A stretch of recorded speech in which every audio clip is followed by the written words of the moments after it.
Hello my dear students, in today's video we'll be learning on the same chapter, that is chapter 4, the feast.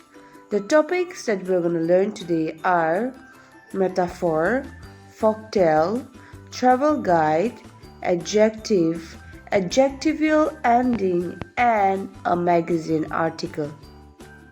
Metaphor. What is a metaphor? A metaphor is a figure of speech where a comparison is made between two unrelated things. Metaphor carry meaning for one word, image, or idea to another. Examples of metaphor. Example: your friend George is just a big baby. Here we can see that a friend George, that is George, and a big baby is being compared where there is no similarity. Next, Johnny's mouth is one huge metal factory. So here again, Johnny's mouth and a factory is being compared where there is no similarity at all. The third one, his students are puppets on a string. Here again, his students and puppets on a string is being compared where it is not at all related. Next, I wish you were not always such a chicken. So here again, how can a man be a chicken? So here again, a chicken and a human is being compared. Next, the girl over there is a beautiful fox. So here again, a girl is being compared with a beautiful fox, which is not possible. The next one is the kids at the school are all brains. So again, how can a kid be a brain? But still, this two is being compared. Next is Jever thinks he is the class clown. So here again, Jever, that is a human, is being compared with a clown, where it is not possible. The last one, life is one long, scary roller coaster. So here again, life is being compared with a roller coaster, which is not possible. So these are some of the examples of metaphor. Next is a folktale. When I say a folktale, I'm sure every one of you knows what folktale is all about. But just for your understanding, let's look into a meaning of a folktale. So a folktale is a story with no known author. Folktales are stories or tales which are passed down from one generation to another by word of mouth. Our next topic is travel guide. What is a travel guide? A guidebook or a travel guide is a book of information about a place designed for the use of visitor or tourist. It will usually include information about sites, accommodation, restaurants, transportation, and activities. Maps of varying details and historical and cultural information are often included in a book. In order to write a travel guide, you need to know how to write. So now let's learn how to write travel guide, or the 8 essential skills which you have to remember before you start writing your travel guide. The first one is find a hook. Start out with an exciting scene. Second, get right to the point. Tell your reader where the story is set, where you are going, and what the story is about. Don't keep the reader guessing. The third, the hardest part, the story arc. People want to see why a place is worth visiting, and they see it how you share what happened. Plot out what happened, finding the arc of the story. Create some suspenses, something has to happen. Now the third one is use all the senses. Don't forget about smells, sounds, taste, and the sights. Your reader has not been to the place you have been to, so remember to mention all the senses. Fifth one is use simple language. Write conversationally. Instead of writing a typical, you have to keep your language simple. The sixth one is be a reporter. Being a reporter, details should be given. Use a visual description and provide exact locations. Seventh one is use a narrative. Make it a story, don't make your travel article a checklist. The eighth point is surprise an editor. Include a captivating photo in your query that will make your pitch stand out. So these are the 8 essential skills which you have to include when you're writing a travel guide. Next is adjective. What is an adjective? An adjective gives more information about a noun or pronoun by answering one of these questions.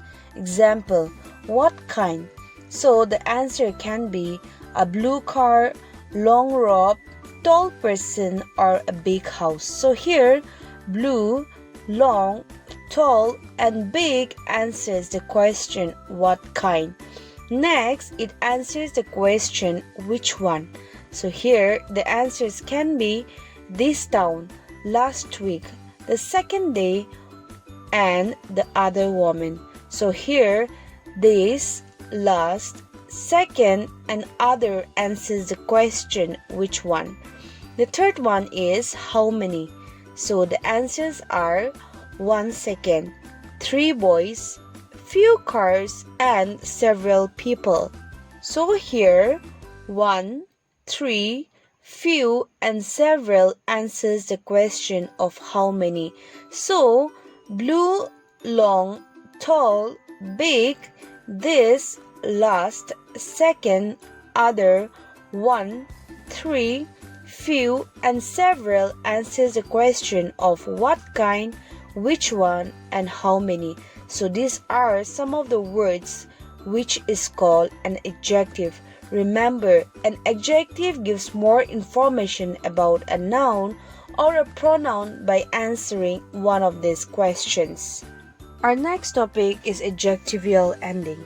So in order to learn this, I want you to turn your page to page number 59 under the key points where the meaning of adjectival endings is been given.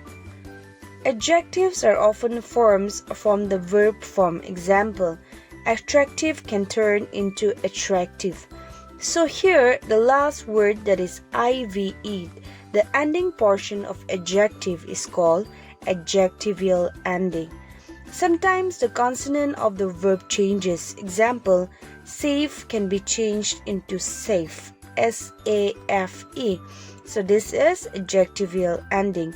The present participle or past participle verb form ending in ing or ed may be used as adjective. Example, charming, dazzling, fright, prized. So here, the ending portion of adjective that is ing and ed, those ending is called an adjectival ending. A common adjectival ending added to the noun is full. Example, colorful, hopeful. So here in this noun, where ful, the last ending portion where full is been given, that portion is called an adjectival ending. The opposite, that is negative meaning, is created by adding the suffix less. Example, color can change to colorless. Hope can be changed to hopeless. So, the last words of less, L-E-S-S, is called an adjectival ending. There are another dozen adjectival endings, some of which are very similar, like ant and ent, able and able, which have to be learned. So, this is all about an adjectival ending. Now we'll be learning how to write a magazine article, but before we start learning how to write, let's look into a meaning of a magazine article. So, what is an article? An article is a piece of writing that is published in a newspaper or in a magazine. And a magazine is a publication with a paper cover which is issued regularly, usually every week or every month, and which contains articles, stories, photographs, and advertisements. Magazine article is an article published in a magazine. Why do we write an article? We write an article to share our ideas on some important social issues. We write an article to share our experiences with others. We write an article to discuss some person, place, or an event. We write an article to argue one's point of view. So, these are the 4 points why we write an article. Let's learn the parts of an article or steps when you're writing an article. The first thing you have to remember is to write the name of the writer. Before you start writing your article, mention your name or the name of whoever is writing an article. Next is remember to include the title, that is the heading of the article. Under the heading can just be one word or a few words, but do not write a complete sentences. Next, the third one is an introduction to the topic. When you are introducing your topic, you can begin with a quotation, or you can state the problem that you're going to talk about, or you can even give some contemporary evidences. The fourth one is the main body of the topic. Under the main body, it should contain some causes about the article that you're writing, or the effect of the relationship, or the advantage and disadvantages of the problem that you are stating, or what is the good and bad of the problems that you are talking about. The last one is a conclusion portion. Under the conclusion, it should have some suggestions, or it should have a solution or appeal or an action or future predictions should be there. Any of these should be there when you're writing a conclusion portion. So these are some of the parts or steps you have to remember when you're writing a magazine article or any article.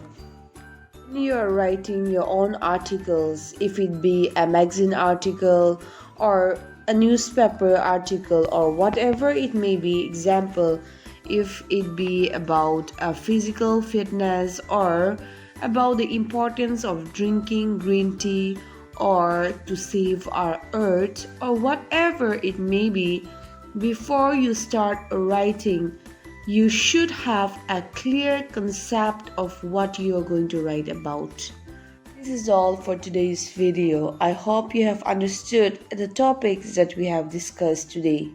Thank you and stay safe.